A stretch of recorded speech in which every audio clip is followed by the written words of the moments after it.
नमस्कार, महाराष्ट्र योजना कॉर्नरमध्ये आपल्या सर्वांचे स्वागत आहे। आजच्या व्हिडिओच्या माध्यमातून आपण बघणार आहोत की घरकुल योजनेतील लाभार्थ्यांसाठी एक अत्यंत महत्त्वाची व आनंदाची बातमी आहे।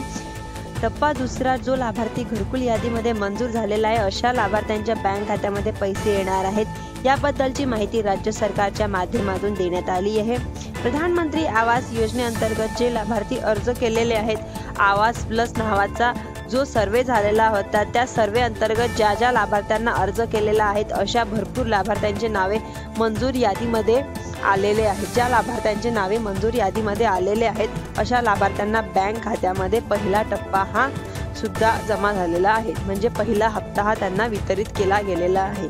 10 लाख लाभार्थ्यांच्या खात्यांवरती आता उर्वरित जे 10 लाख लाभार्थी आहेत त्यांच्या बँक खात्यामध्ये पैसे जमा करण्याची राज्य सरकारच्या माध्यमातून जो साध्य अर्थसंकल्पीय अधिवेशन सुरू आहे।